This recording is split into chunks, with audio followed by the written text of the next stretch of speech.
একটু জোরে বলেন লা ইলাহা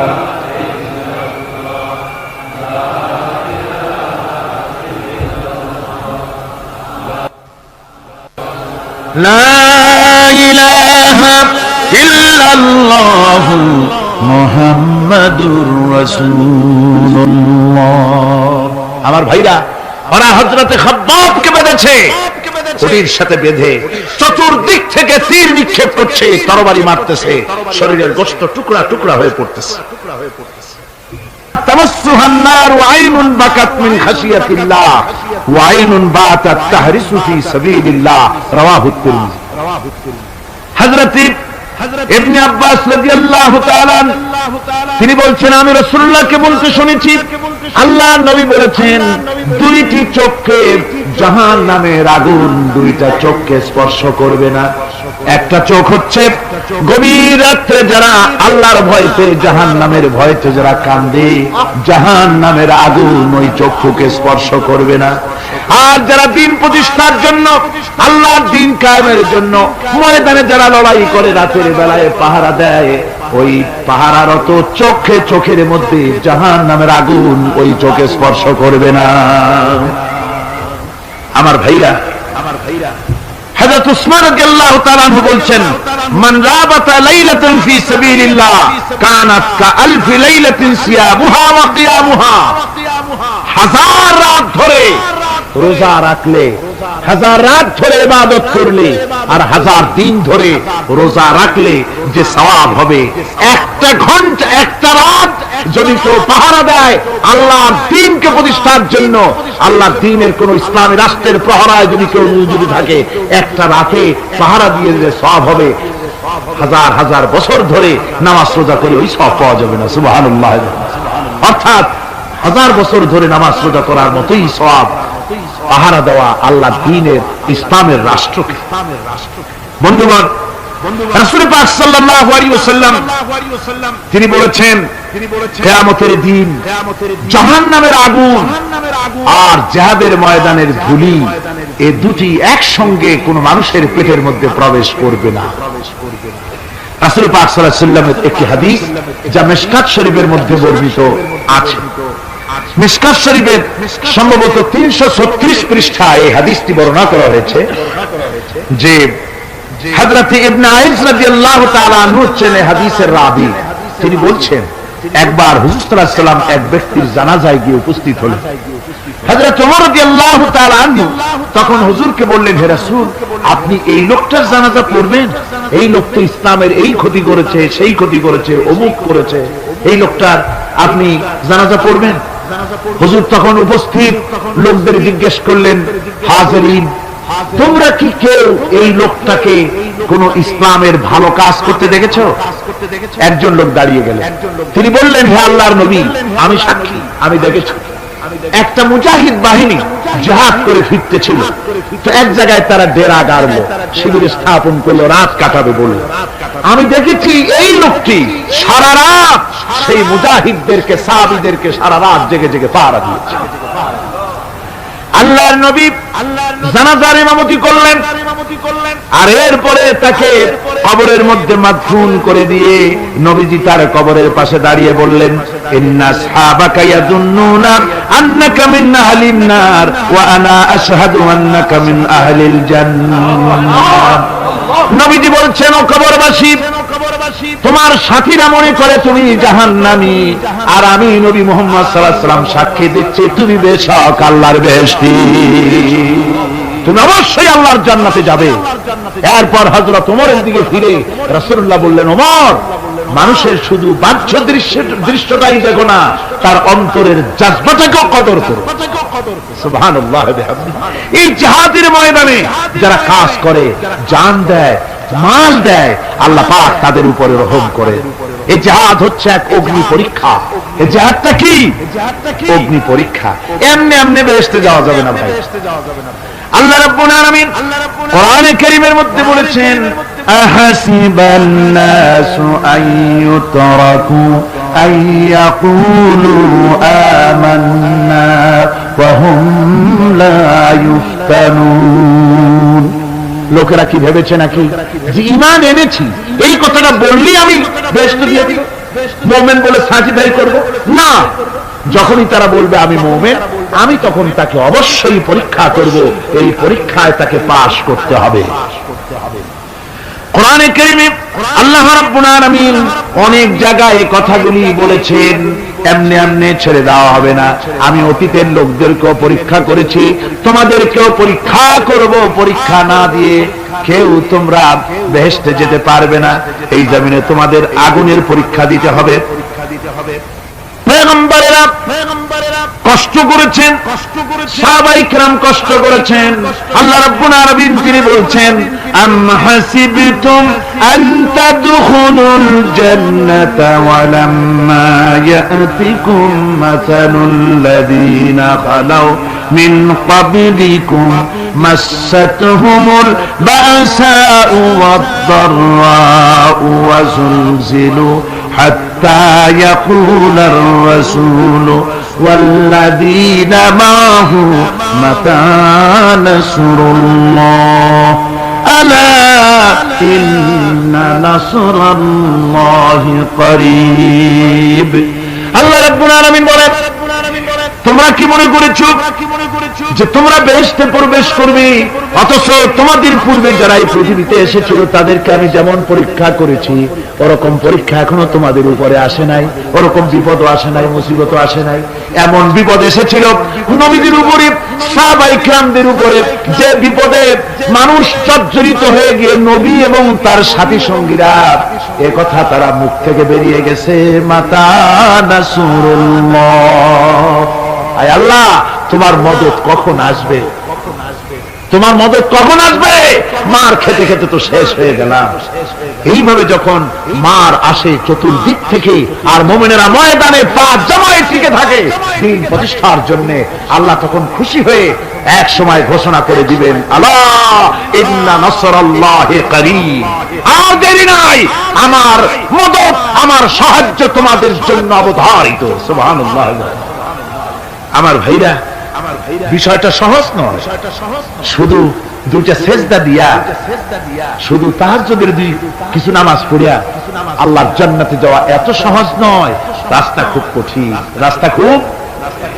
ये शहादत गाहे उल्फत में कदम रखना, ये शहादत गाहे उल्फत में कदम रखना, लोग समझते हैं आसान है मुसलमान होना। এটা হলো শাহাদাতের উত্তপ্ত ময়দানে পা রাখা। লোকেরা মনে করে ইসলাম গ্রহণ করা, মুসলমান হওয়া বুঝি বড় সহজ ব্যাপার। এত সহজ না। আমরা হানফি মাসলাকের লোক, ইমাম আবু হানিফার মাসলাক অনুযায়ী চলি।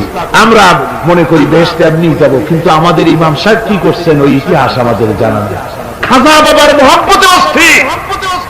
রজব মাস আসলে পরে বড় বড় ডেক্সি চড়ায়, সেই ডেক্সির উপরে লাল শালু বিছায়, তারপরে টাকা পয়সা রোজগার বহুত করে। আসলে তো খাজা না, আসলে হচ্ছে ইয়া খাজা কুস্তু আজা, পেট তো ভর যা। পেট ভরার জন্য পয়সা করে ইনকাম করা। খাজার লা ইলাহা ইল্লাল্লাহ এই চিশতিয়া তরিকার জিকির গ্রহণ করা হয়েছে, কিন্তু চিশতিয়া তরিকা যে আরেকটা আছে, সারাগার পর্বতে পৃথিবীর সঙ্গে লড়াই করা, সেইটার কাছে নেই আমরা, সেটা না। ইমাম আবু হানিফা শুধু মস্তাই বলেন নাই, দিন প্রতিষ্ঠার জন্য রক্ত দিয়েছে, ঠিক কিনা? 8 বছর 8টি বছর পর্যন্ত কারারুদ্ধ ছিলেন। তাকে জিজ্ঞেস করা হয়েছে, ইমাম সাহেব জেলের মধ্যে তো আছেন, কষ্ট হয়? ইমাম সাহেব বলেছেন, না কষ্ট হয় না, তবে মাঝে মাঝে একটু কষ্ট হয় মনে। 2-4 মাস পর পর আমার বুড়ি মাকে এনে হাজির করা হয় জেলখানার মধ্যে, আর আমার মায়ের সামনে আমাকে পেটানো হয়, যেন মা মাকে বলে যে এদের সাথে একমত হয়ে যা, সেই জন্য পেটানো হয়। আমার মা আমার মায়ের দেখে আর মায়ের চোখ থেকে পানি পড়তে থাকে, তখন আমার মনে বড় কষ্ট লাগে। তবে আলহামদুলিল্লাহ মা আমার এমন, আমার মার দেখেন আর হজম করেন, আর আমাকে বলেন খবরদার এক চুলো সিদ্ধান্ত থেকে নড়বা না।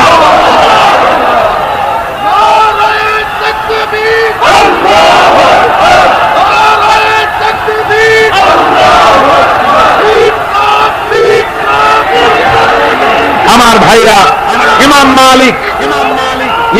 মালিক 28 দিন পর্যন্ত তাকে বাতিলরা বেঁধে রেখেছে, হাত পিঠ মোড়া দিয়ে 28 দিন বাঁধা। এই হাত বাহু থেকে ডিসকানেক্ট হয়ে গিয়েছে, এই বাহুর জোড়া থেকে ডিসকানেক্ট হয়ে গিয়েছিল হাত, 28 দিন পর্যন্ত বাঁধা ছিল। ইমাম আহমদ বিন হাম্বল, ইসলাম বিরোধীরা তাকে পিটাইছে, প্রত্যেকটা চাবুকের সাথে গায়ের গোশত উঠে এসেছে। এজন্য কবি বলতেছি, पैरवी बू हनीफा की सनद जिंदान है, हम्बली होता है पीठ पर दुर्रे खाने की बात। হানাফি হতে চাও, জেল জরিমানার জন্য প্রস্তুতি নাও। শুধু সবরি কলা খাইয়া বেহেশতে যাওয়া যাবে না, এত সহজ না। আঙ্গুর বেদানা, সবরি কলা আর দুধের সরার উপর ইসলাম আসে নাই। ইসলাম এসেছে তত্ত্ব ময়দানের উপরে, জান দিয়ে রক্ত দিয়ে ইসলাম প্রতিষ্ঠা হয়ে গোটা দুনিয়ার নির্যাতিত নিপীড়িত জনতার মুখে হাসি ফুটিয়েছে ইসলাম।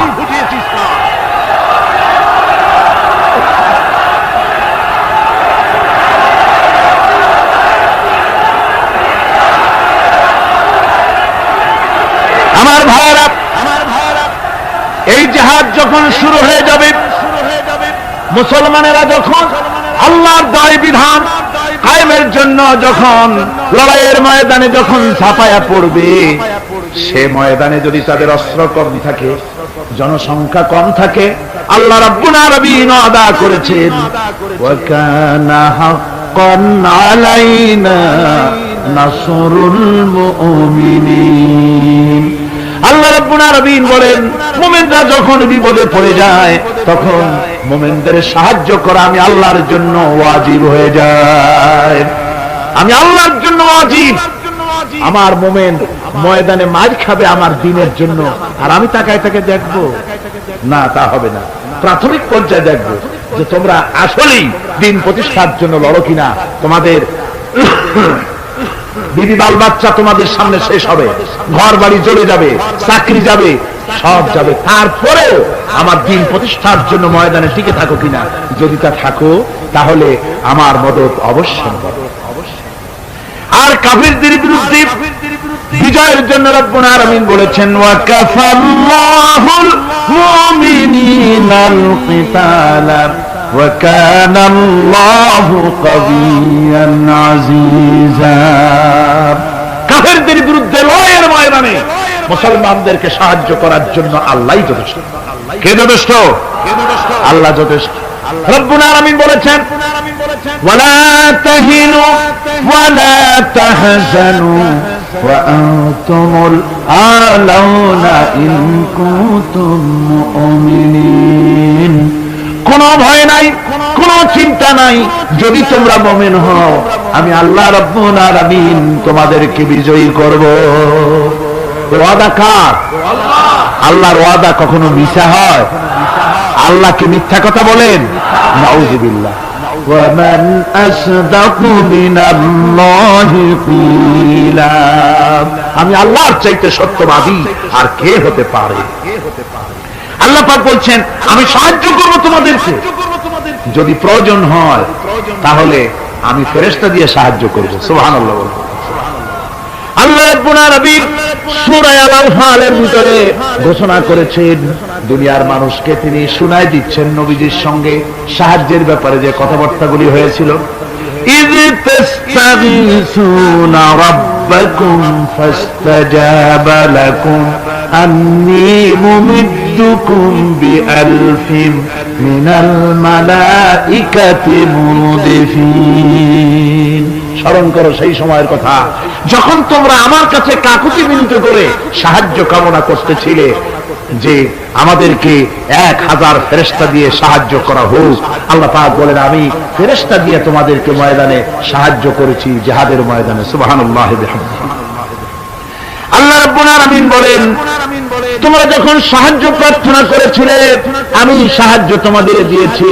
স্মরণ করো সেই সময়ের কথা যখন তোমাদের নবী তোমাদেরকে বলেছিল, ইয তাকুনু লিল মুমিনিনা আলাইয়াক يأتيكم أن يمدكم ربكم بثلاثة آلاف من الملائكة منزلين আল্লাহ রাব্বুল আলামিন বলেন আমি এইভাবে করে যখন তোমাদের নবী তোমাদেরকে বলেছিল যে তোমাদের জন্য এটা কি যথেষ্ট নয় যে আল্লাহ পাক তোমাদের জন্য 3000 দিয়ে ফেরেশতা নাজিল করবেন, আমি তখন 3000 ফেরেশতা নয় বরং 5000 ফেরেশতা দিয়ে তোমাদেরকে সাহায্য করার ওয়াদা করেছি।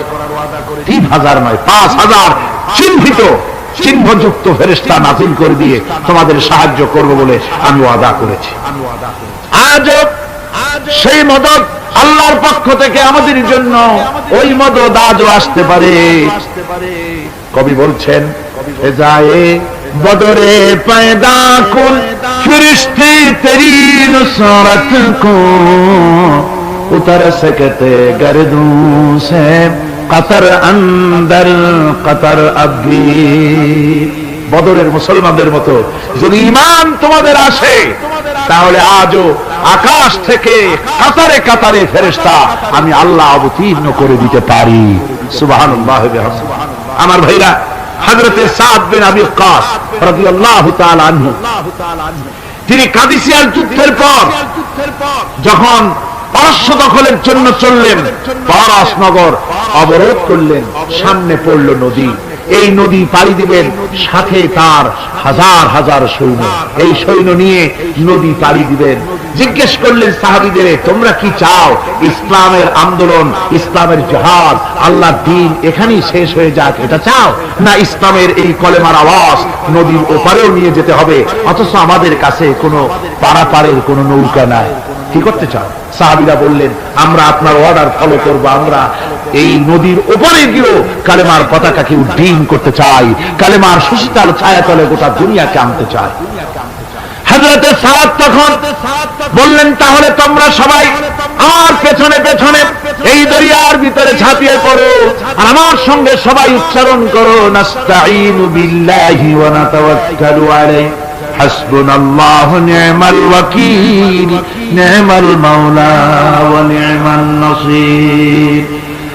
ইতিহাস লিখতেছি 60,000 সৈন্য তাদের অশ্ব নিয়ে, তাদের উষ্ট্র নিয়ে, তাদের মালপত্র নিয়ে, জিহাদের সামান নিয়ে শ্রাবণের খরস্রোতা নদী উত্তাল তরঙ্গমালায় ভরা নদীর উপর থেকে এই সাহাবীরা পাড়ি দিয়ে ওপার চলে গেলেন। ওপার যাওয়ার পরে হযরতে সাদ বলছেন তোমাদের কেউ কি হারায় গেছে নাকি? সবাই এদিক ওদিক তাকায় খোঁজ করে বলল মানুষ তো দূরের কথা, একটা উট আর ঘোড়াও একটাও হারায় যায় নাই। একজন বলল আমার একটা পেয়ালা, যে পেয়ালা আমি পানি পান করতাম সেই পেয়ালাটা তুফানে ছিটকে কোথায় চলে গেছে, ওইটা হারায় গেছে। হযরতে সাদ বলেন মুজাহিদের কোন জিনিস দরিয়া নিতে পারে না, অবশ্যই তা ফেরত আসবে। এই কথা তিনি বলতেছিলেন, হঠাৎ করে দরিয়ার কিনারে একটা আওয়াজ হলো, দেখা গেল তুফানের ভিতরে সেই হারানো বাটিটা তাদের মধ্যে ফিরে এসেছে। মুজাহিদদেরকে সাহায্য করেন স্বয়ং আল্লাহ রাব্বুল আলামিন। আফ্রিকার জঙ্গলের কাছে ভিন্ন ইতিহাস, জঙ্গলের কাছেই মুসলমানদেরকে থাকতে দেওয়া হয়েছিল। মনে করা হয়েছিল জঙ্গলের সমস্ত হিংস্র প্রাণীরা এই মুসলমানদের শেষ করে দেবে, যুদ্ধ করা লাগবে না। হযরতে সাদ সে অবস্থা বুঝতে পারলেন, তিনি একটা মঞ্চ তৈরি করলেন। সেই মঞ্চের উপরে দাঁড়ায় জঙ্গলের প্রাণীদের দিকে লক্ষ্য করে তিনি নোটিশ জারি করে দিলেন, বললেন ইয়া আইয়াতুহাল হাশারাতু ওয়াস-সিবাউ নাহনু আসহাবু রাসূলুল্লাহ সাল্লাল্লাহু আলাইহি ওয়াসাল্লাম।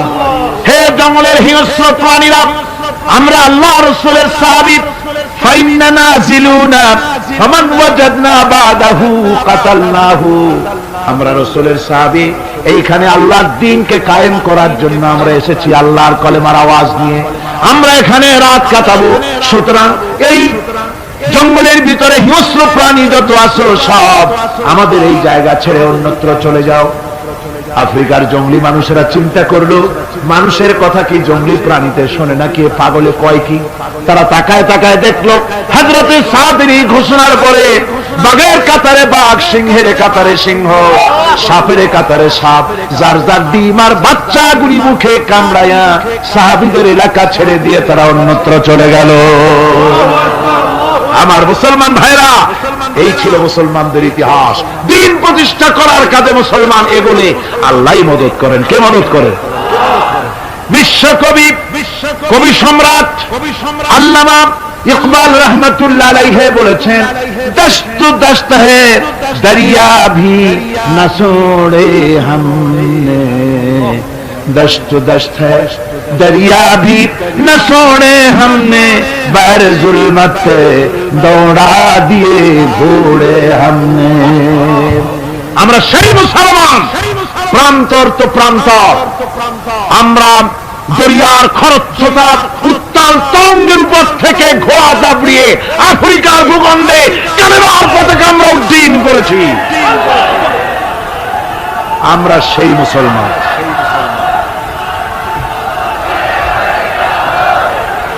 একটুখানি জিকির করেন, লা ইলাহা ইল্লাল্লাহ, লা ইলাহা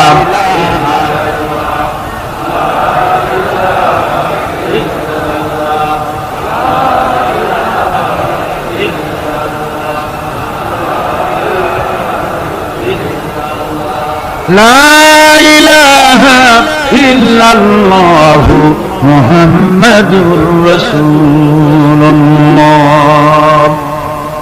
সমুদ্রের ঢেউকে, দাসলা নদীর ঢেউকে আল্লামা ইকবাল স্মরণ করায় দিচ্ছেন। ও দরিয়ার ঢেউ, ऐ मौज दजला तू भी पहचानती है हमको, अब तक है तेरा दरिया अफसाना हमारा।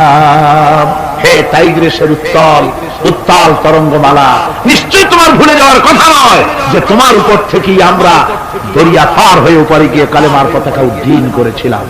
আমরা সেই মুসলমান। আজ ইসলামী চেতনা হারায়া আমরা আজকে দুনিয়ার মধ্যে সবচাইতে লাঞ্ছিত, পদদলিত, হেয় প্রতিপন্ন জাতিতে পরিণত হয়েছি। আমার ভাইরা, মহাকবি, বিশ্বকবি, কবি সম্রাট আল্লামা ইকবাল রহমতুল্লাহ আলাইহি সুন্দর করে বলেছেন, মুসলমানদেরকে লক্ষ্য করে বলেছেন, ঘোষণা করো, বাতিলদেরকে জানায়া দাও, আমরা মাথা নত করার জাতি নই।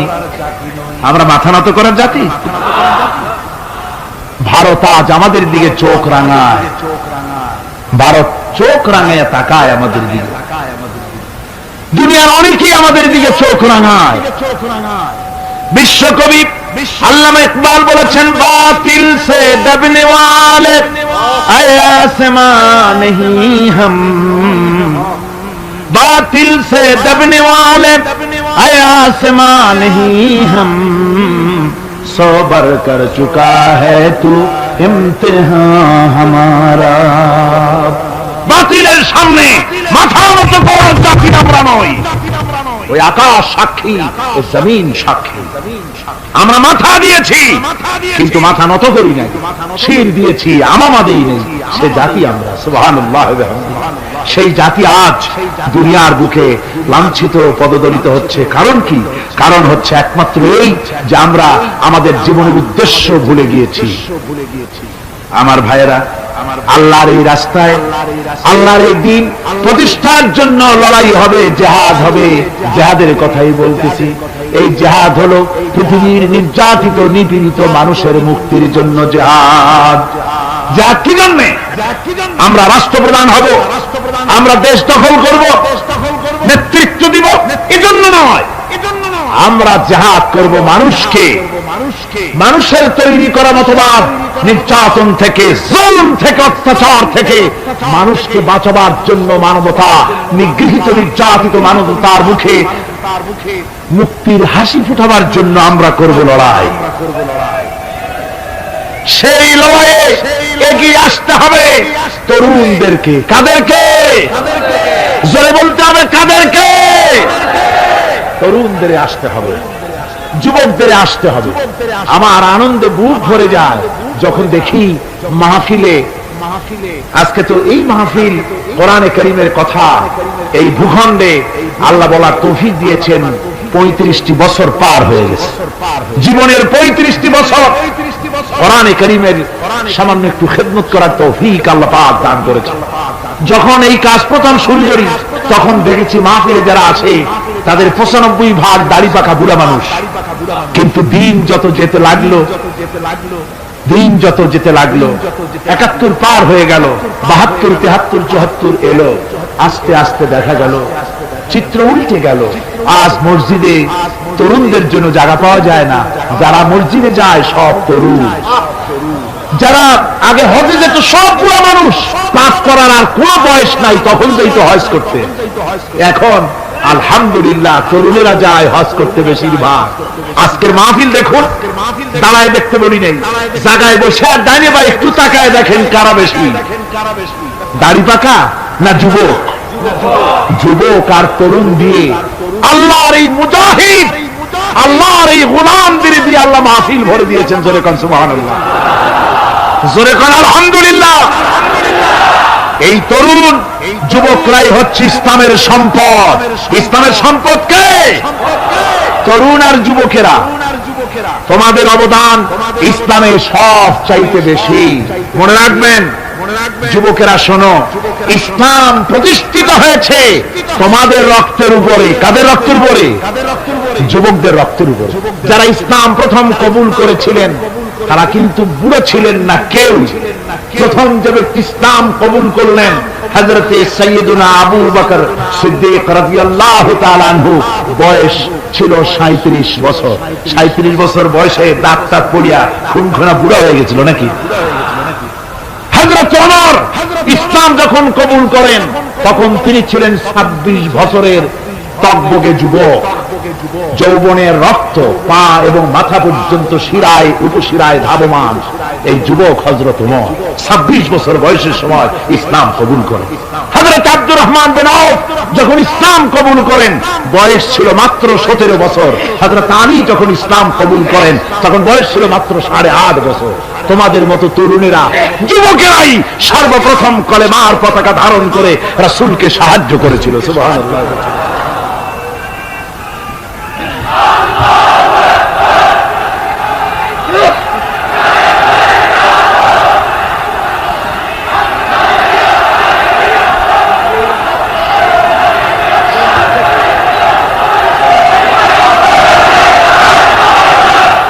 মুসলমান ভাইরা থামুন, আমার ভাইরা,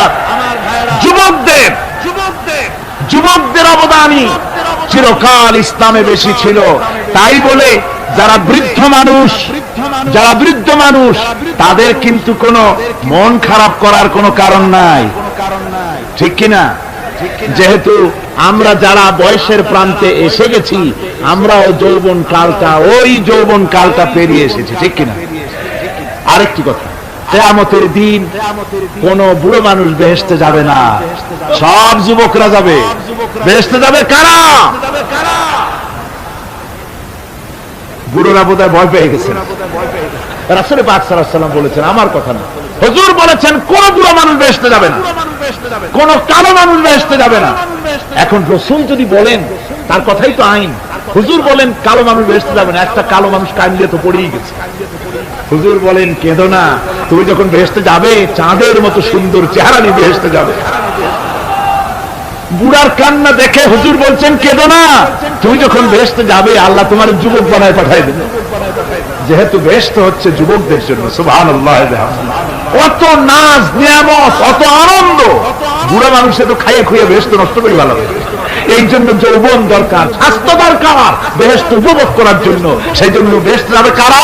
তরুণেরা যাবে। কারা যাবে? তরুণী দিয়ে আল্লাহ পাক বেহেশত ভরে ফেলবেন। সুবহানাল্লাহ। আমার তরুণেরা, যুবকেরা শোনো, রাসূলুল্লাহ তোমাদের কত সম্মান দিয়েছেন। কে সম্মান দিয়েছেন? রাসূলুল্লাহ। রাসূলুল্লাহ এক জায়গায় বক্তৃতা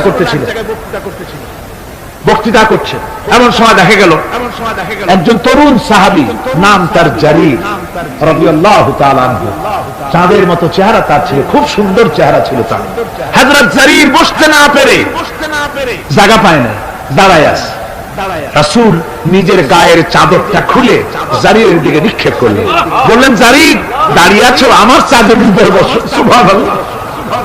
হযরতে জারির রাসূলুল্লাহর চাদর নিয়ে চুমা খাইতে লাগলেন আর বললেন, আকরামাকাল্লাহ কামা আকরামতানি ইয়া রাসূলুল্লাহ।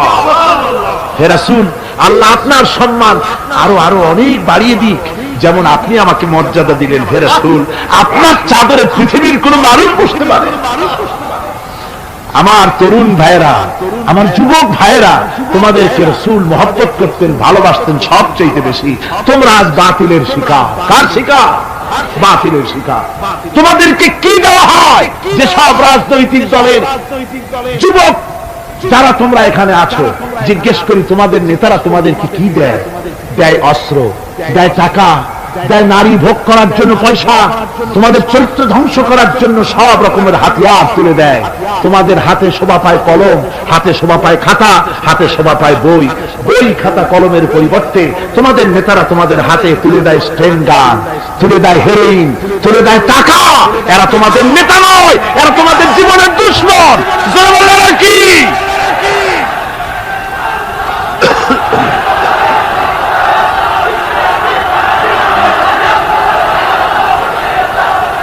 আমার যুবক ভাইয়েরা, আমার কলেজ ইউনিভার্সিটির ছাত্র ভাইয়েরা, একটুখানি মাথা খাটায় চিন্তা করো।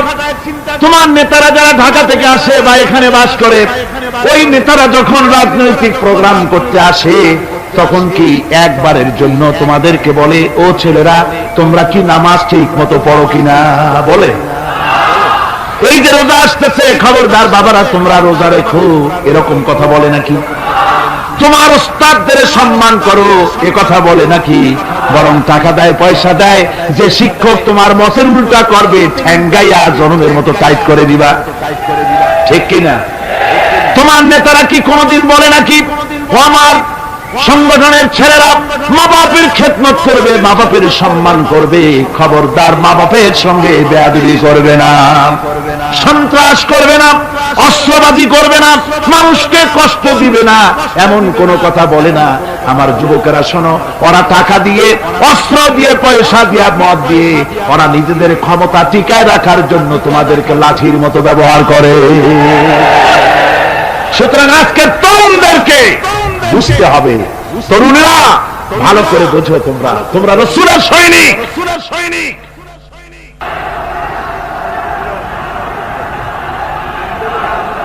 তোমাদের পক্ষে সম্ভব।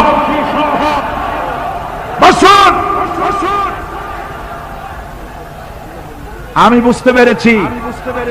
বুঝতে পেরেছি কথা যেহেতু তরুণদের, আর তরুণদের জনসমুদ্র, কাজী জনসমুদ্রের মধ্যে উত্তাল ঢেউ তো সৃষ্টি হবেই, স্বাভাবিক।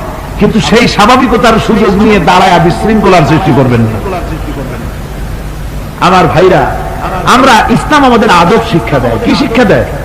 আদব। শুধুমাত্র কোন লোক পেশাব পায়খানার কথা বললে তাকে রাস্তা ছেড়ে দেবেন, যেতে বলবেন, তা না হলে তো আপনাদেরই অসুবিধা হবে। কথা বুঝতে পেরেছেন? বাকি কেউ উঠবেন না, দাঁড়াবেন না। এত বড় বেহেশতি মাহফিল জীবনে আরেকবার পাবো কোন নিশ্চয়তা আছে? আপনি আমাকে বলেন, আল্লাহর আকাশের নিচে জমিনের উপরে এর থেকে শ্রেষ্ঠ কোন মাহফিল আছে নাকি? কারণ এ মাহফিল কোরআনের মাহফিল। কিসের মাহফিল? এর থেকে শ্রেষ্ঠ মাহফিল আল্লাহর আকাশের নিচে জমিনের উপরে হতে পারে। সুতরাং বেয়াদবি কেউ করবেন না। তরুণেরা, যুবকেরা, তোমাদের এগিয়ে আসতে হবে। নির্যাতিত মানবতার পাশে তোমাদেরকে দাঁড়াতে হবে। আজ শ্রমিকরা তাদের ন্যায্য পাওনা পাচ্ছে না, কৃষক তাদের উৎপাদনের মূল্য পাচ্ছে না, নারী তার সতীত্বের গ্যারান্টি পাচ্ছে না। মানুষেরা আজ নির্যাতিত, নিপীড়িত।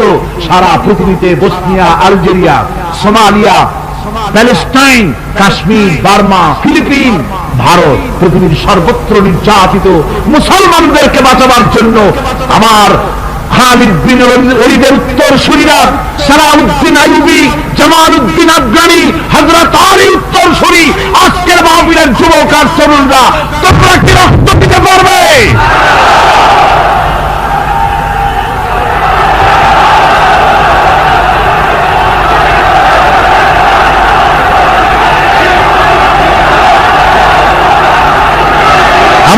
মুসলমান যুবকেরা,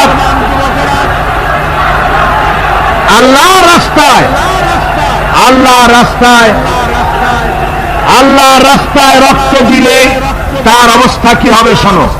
আল্লাহ রাব্বুল আলামিন বলেছেন, ওয়ালা তাকুলু লিমান ইউকতালু ফি সাবিলিল্লাহি আমওয়াত বাল আহইয়াউ ওয়ালাকিন লা তাশউরুন। আল্লাহ রাব্বুল আলামিন বলেন, আমার রাস্তায় যারা নিহত হয়েছে, আমার রাস্তায় যারা জীবন দিল, ওরা মরে গেছে এই কথা তোমরা বলো না, ওরা জিন্দা। ওরা কি? আমার রাস্তায় আমার দিন প্রতিষ্ঠার জন্য, মানবতার মুখে হাসি ফুটাবার জন্য, নির্যাতিত মানবতার গোলামীর জিন্দির থেকে তাদেরকে বাঁচাবার জন্য সংগ্রাম করতে গিয়ে যারা জীবন দিল, ওরা মরে নাই, ওরা জিন্দা। ওরা কি? জিন্দা। আল্লাহ বলেন, আল্লাহ পাক বলেন, ওরা জিন্দা তোমরা জানো না, আমার কাছ থেকে তারা রিজেক্ট প্রাপ্ত হয়। যারা শহীদ হয়, শাহাদাতের কথা শুনে যাদের ভয় লাগে, অস্ত্রের খোঁচা খায়া, গুলি খায়া, বায়োনেট খায়া, ড্যাগারের বুটা খায়া মরা জানি কত যন্ত্রণা। নবীজি বলতেছেন, আন আবি হুরায়রা রাদিয়াল্লাহু তাআলা আনহু আন্না রাসূলুল্লাহ সাল্লাল্লাহু আলাইহি ওয়াসাল্লাম মা ইয়াজিদু আশ-শাহীদু মিন মাসসিল কাতল কামা ইয়াজিদু আহাদুকুম মিন মাসসিল কারছা। তিরমিজি ও নাসাই।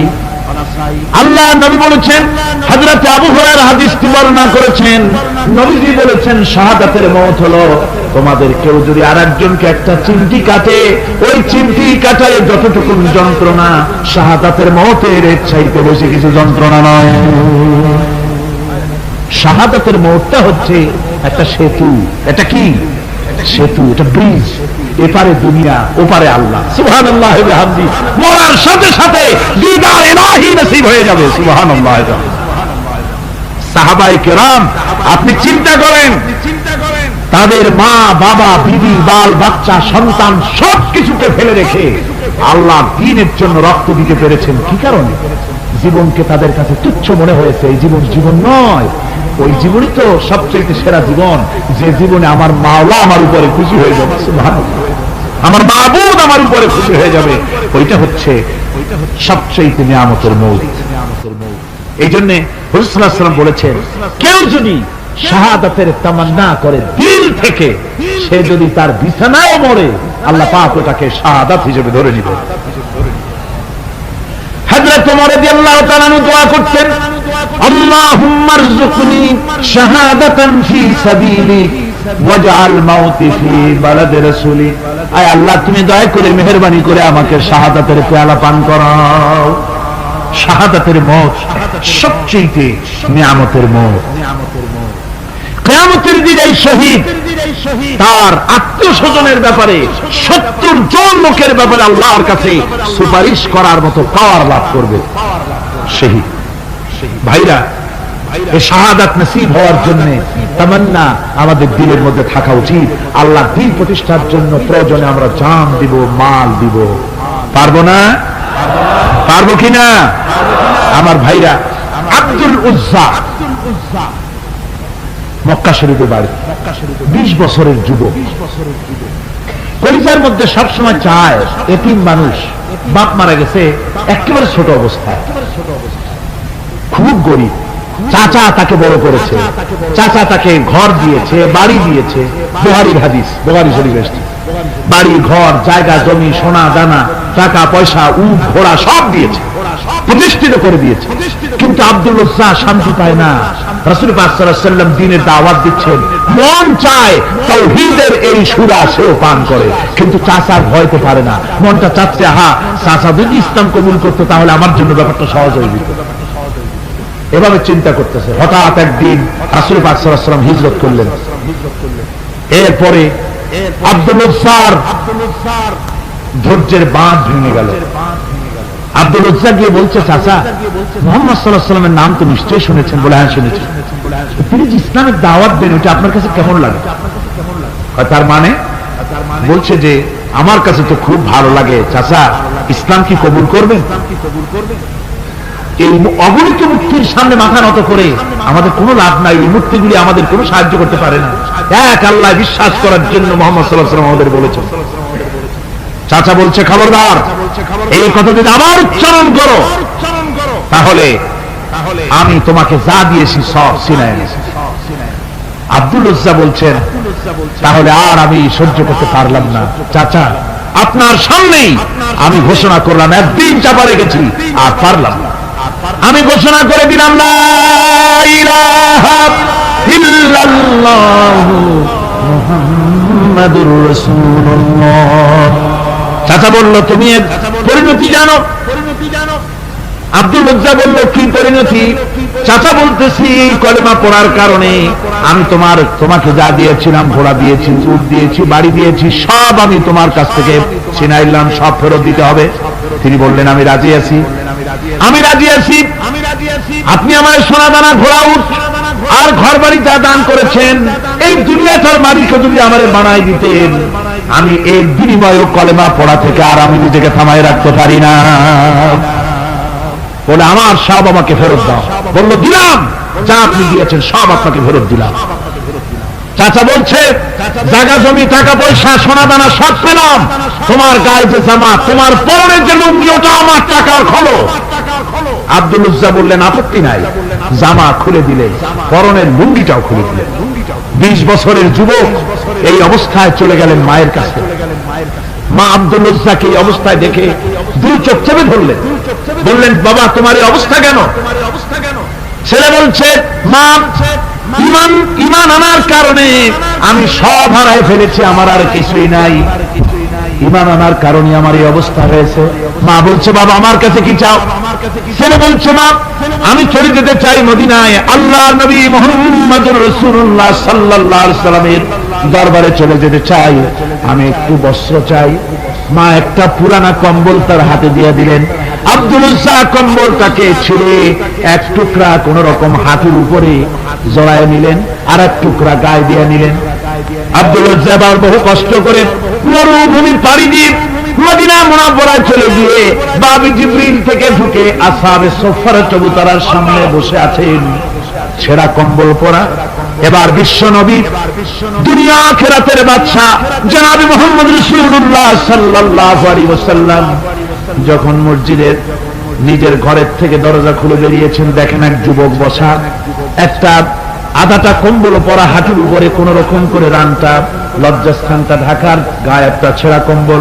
তার এই অবস্থা দেখে হুজুর জিজ্ঞেস করেন তুমি কে? যুবক বলছে আমি আব্দুল উজ্জা। ইসলাম কবুল করার জন্য আমার সব ছিল, আমি কম ধনী ছিলাম না, আমার চাচা সব নিয়ে গেছে, ছিনাই রেখেছে, আমার লুঙ্গিটাও দেয় নাই। ঘটনা সব তিনি খুলে খুলে বললেন। হুজুর বললেন তোমার নাম আব্দুল উজ্জা নয়, তোমার নাম আব্দুল্লাহ। আব্দুল্লাহ জুলবাজাদাইন তার নাম। হযরত আব্দুল্লাহ জুলবাজাদাইন কি রাসূলুল্লাহ দিয়ে দিলেন, আসহাবে সুফফাদের সাথে মিলাই দিলেন, এখানে থাকো, খাবার আসতে পরে খাবে। তাদের সব সময় খাবার থাকতো না, আসহাবে সুফফায় তারা থাকতেন যাদের ঘর নাই, বাড়ি নাই, থাকার জায়গা নাই। ক্ষুধার জ্বালা যখন তারা অতিষ্ঠ হয়ে যেতেন, নবীজি ঘরের থেকে তাহাজ্জুদের জন্য যখন বেরোতেন, ক্ষুধার্ত সাহাবীরা রাসূলের চেহারা দেখার সঙ্গে সঙ্গে ক্ষুধা নিবৃত হয়ে যেত। হযরত রাসূল পাক সাল্লাল্লাহু আলাইহি ওয়াসাল্লাম আব্দুল্লাহকে ওনাদের মধ্যে ভিড়ায় দিলেন। আব্দুল্লাহ এবার কোরআন শরীফ পড়ে, কোরআন শরীফ পড়তে গিয়া চিল্লায় চিল্লায় তিনি পড়েন, আস্তে আস্তে পড়েন না। সাহাবীরা বিরক্ত হয়ে রাসূলের কাছে নালিশ করলেন যে বড় চিল্লায় কোরআন পড়ে, আমাদের নামাজেও ডিস্টার্ব হয়। হুজুর বলেন সাহাবীরা কেউ আব্দুল্লাহর ব্যাপারে কোনো কথা বলবে না, তারে চিল্লাইতে দাও, যেহেতু ঈমানের জন্য তারে বড় মূল্য দিতে হয়েছে। পরনের লুঙ্গিটা পর্যন্ত আনতে পারে নাই, যত খুশি চিৎকার করেছে আল্লাহর কালাম পড়ুক। তাবুকের যুদ্ধ, রাসূলুল্লাহ তাবুকের দিকে রওনা করেছেন, 30,000 সৈন্য নিয়ে রওনা করেছেন। ওই জিহাদে মানুষেরা প্রাণ ভরে রাসূলুল্লাহকে সাহায্য করেছেন। মেয়ে লোকেরা নাকের ফুল, কানের দুল, গলার হাল খুলে খুলে রাসূলের কদম মোবারকে দিয়ে দিয়েছে। ধনীরা টাকা পয়সা সব দিয়েছে। হযরত আবু বকর তো যা ছিল সব এনে দিয়েছে, কিছু ছিল না ঘরে। রাসূল রওনা করলেন। প্রতিমধ্যে হযরত আব্দুল্লাহ জুলবাজাদাইন আল্লাহ নবীর খেদমতে হাজির হয়ে বলেন হুজুর সবাই তো সব দিল, আমার কিছুই নাই, কিছু দিতে পারলাম না। হুজুর আপনি আমার জন্য দোয়া করেন, আমি যেন এই তাবুকের ময়দানে কাফেরদের বিরুদ্ধে লড়াই করে যেন শহীদ হয়ে যেতে পারি।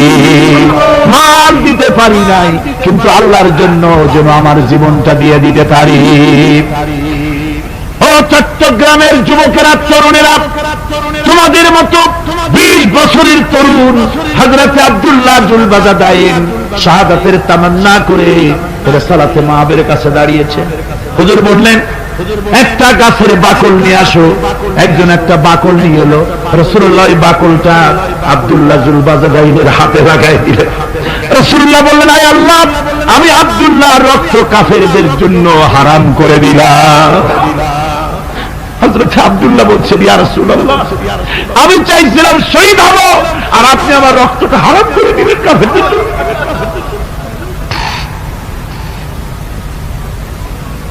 আল্লাহ নবী বলেন, আব্দুল্লাহ রে, কোন চিন্তা করো না, তোমার মৃত্যু যদি জ্বরেও হয় আল্লাহ রাব্বুল আলামিন তোমার শাহাদাতের দরজা দিয়ে দিবেন। তাবুকের প্রান্তরে চলে গেলেন। কয়েকদিন ওই তাবুকের ময়দানে থাকায় রাসূলের কাছে খবর এলো আব্দুল্লাহ মারাত্মক জ্বরে আক্রান্ত হয়ে ইন্তেকাল করেছেন। রাসূলুল্লাহ বললেন, আমি জানাজা পড়াবো। হযরত আব্দুল্লাহর জানাজা হলো গভীর রাত। কবরের ভিতরে একজন দাঁড়ায়া লাশ ধরার জন্য একজন কবরের ভিতরে দাঁড়িয়েছে। দুইজন লোকে লাশ নিয়ে আসতেছে। হযরত বেলাল আবু চুকুরি দাঁড়ায় ধরে আছে। অন্ধকার রাত, কবরের ভিতরে একজন দাঁড়ানো, লাশ নিয়ে এসেছে দুজনে। কবরের ভিতরে যিনি দাঁড়ানো তিনি বলছেন, এই লাশকে তোমাদের ভাইকে আদবের সাথে কবরে রাখো। কবরের মধ্যে যিনি দাঁড়ানো তিনি আর কেউ নয়, বিশ্বনবী মুহাম্মদুর রাসূলুল্লাহ সাল্লাল্লাহু আলাইহি ওয়াসাল্লাম। হযরত রাসূলুল্লাহ বলতেছেন, আবু বকর ওমর, তোমাদের ভাইকে আদবের সাথে কবরে রাখো, খবরদার বেয়াদবি করো না। কবরের মধ্যে